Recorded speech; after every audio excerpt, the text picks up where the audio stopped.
Buenas noches, docente y compañeros. Espero que todos se encuentren bien desde sus casas. Mi nombre es Claudia Rueda. Trataré temas relacionados con la unidad número 2 de nuestro curso Organización y Descripción de Archivos, respondiendo a diferentes interrogantes propuestos por la docente. Hablaré sobre la ordenación documental, cómo se lleva a cabo, qué normas están asociadas a estas, cómo se conforma un expediente de archivo, qué formatos son los de apoyo en la ordenación, cómo se hace la foliación de un expediente, cómo se hace la rotulación de carpetas y cajas, qué condiciones deben tener los depósitos de archivo, cómo se deben estar ubicadas las cajas en los depósitos y cómo se hace la reconstrucción de expedientes. Comenzaremos con qué es la ordenación documental. Como su nombre lo indica, es ordenar. La ordenación documental es el conjunto de tipos documentales que tratan de un mismo asunto o materia, producidos a medida que se desarrollan los trámites, dándole la disposición física a los documentos. También veremos cómo se lleva a cabo la ordenación documental al interior de los expedientes. Esta se debe hacer determinando qué documento va primero y cuáles van después, uniendo unidades documentales de una serie, así como los tipos documentales al interior de los expedientes según un criterio determinado. La ordenación debe ser alfa-onomástica, se deben utilizar para series documentales.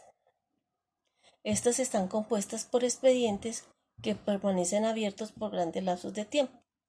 Unos ejemplos son las historias clínicas, otras las historias laborales o los expedientes académicos de los alumnos. ¿Qué pasos debemos tener para la ordenación de los documental? Análisis del contenido de los documentos. Estos deben reflejar el orden original del trámite, también según las características de la serie. La aplicación del sistema de ordenación de la serie, el almacenamiento de cada expediente en la adecuada unidad de conservación, el almacenamiento de la serie en cada unidad de conservación, la foliación de todos y cada uno de los documentos que conforman los expedientes y la identificación de las diferentes unidades de conservación. Ahora hablaremos de qué normas están asociadas a la organización de archivos. Tenemos el Acuerdo 005 del Archivo General de la Nación, que nos habla de criterios básicos para la clasificación, ordenación y descripción de los archivos en las entidades públicas y privadas que cumplen funciones públicas. Otro es el Acuerdo 008 del 2014 del Archivo General de la Nación, que nos habla de las especificaciones técnicas y los requisitos para la presentación de los servicios de depósito, custodia, organización, reprografía y conservación de documentos de archivo y demás procesos de la función archivística. También tenemos la circular externa del 049 del 2000, que nos habla de la conservación de documentos y condiciones de edificios y locales destinados a archivos. El Acuerdo 002 del 2014, que habla sobre los criterios básicos para la creación, conformación y organización del control de consultas de los expedientes de archivo, y se dictan otras disposiciones. El Acuerdo 006 de 2014, que nos habla de la conservación de documentos, y de la Ley 594 del 2000. También el Acuerdo 003 del 2015, que nos habla de los lineamientos generales para las entidades del Estado en cuanto a la gestión de documentos electrónicos, generando como resultado el uso de medios electrónicos. También hablaremos de qué normas están asociadas con la conformación de expedientes. Tenemos el Acuerdo 002, el Acuerdo 006 y el Acuerdo 007, todas del 2014, regidas por el Archivo General de la Nación. ¿Cómo se conforman los expedientes de archivo? Estos se crean a partir de los cuadros de clasificación documental adoptados por cada entidad y las tablas de retención documental. Se conforman en totalidad de los documentos de archivo agrupados en desarrollo del mismo trámite, actuación o procedimientos independientes del tipo de información, formato o soporte, y deben agruparse formando series o subseries documentales, tanto para documentos físicos como para documentos electrónicos. Algunos ejemplos que podemos ver son una historia laboral, una historia clínica, una investigación disciplinaria, un derecho de petición, un programa de capacitación o un plan anual de caja. ¿Cuáles son los formatos de apoyo que se emplean en la ordenación? Entre estos tenemos el testigo documental, la hoja de control, el formato de inventario natural, el formato único de inventario documental, el formato de acta de descarte y el formato del rótulo unidad documental física. También hablaremos de cómo se debe efectuar la foliación de los expedientes. Su procedimiento es en números arábigos, también numerar de manera consecutiva, sin omitir ni repetir números. No se debe foliar utilizando suplementos A, B o C o bis. Se debe escribir el número en la esquina superior derecha de la cara del documento.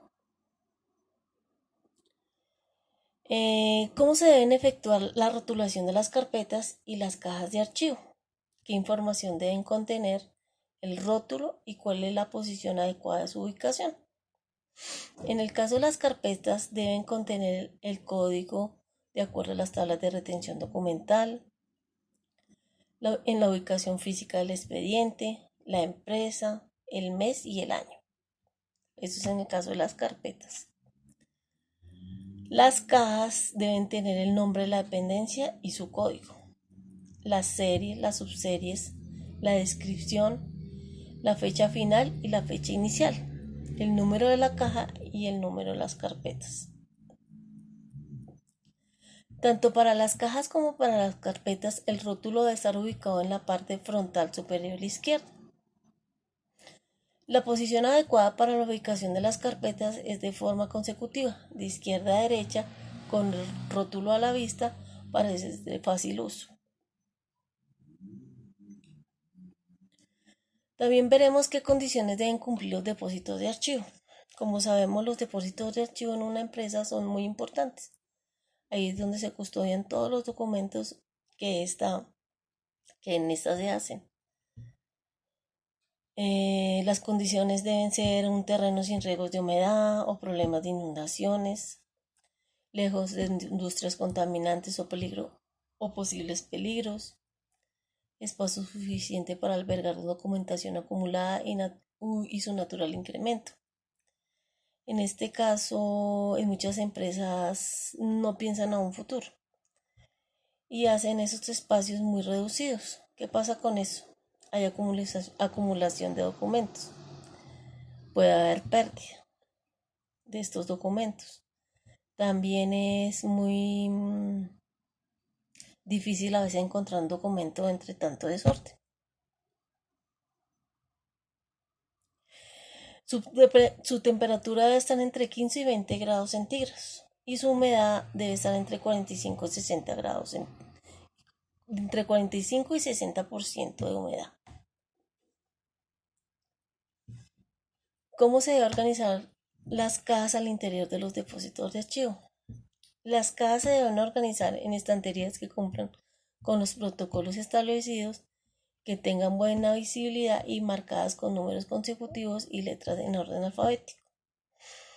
Las estanterías en algunas empresas, no en todas las empresas son iguales. Algunas son horizontales, verticales. Vemos que en algunas las carpetas guardan en cajones y después esto ya no está bien hecho.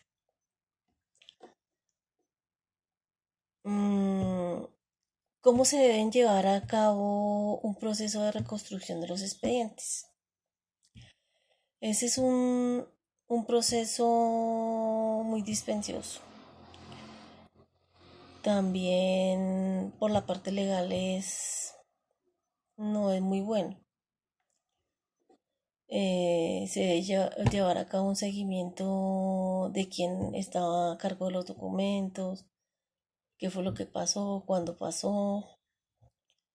Lo primero que se debe hacer es informar a la entidad sobre este inconveniente, presentar la denuncia ante la Fiscalía General de la Nación, elaborar un acto administrativo de apertura de la investigación. Los secretarios generales de cada empresa deben seguir haciendo el seguimiento de cómo van los procesos, tanto jurídicos como internamente en la empresa. Y por último, se debe reconstruir el expediente. Muchas gracias por su atención, compañeros y docentes.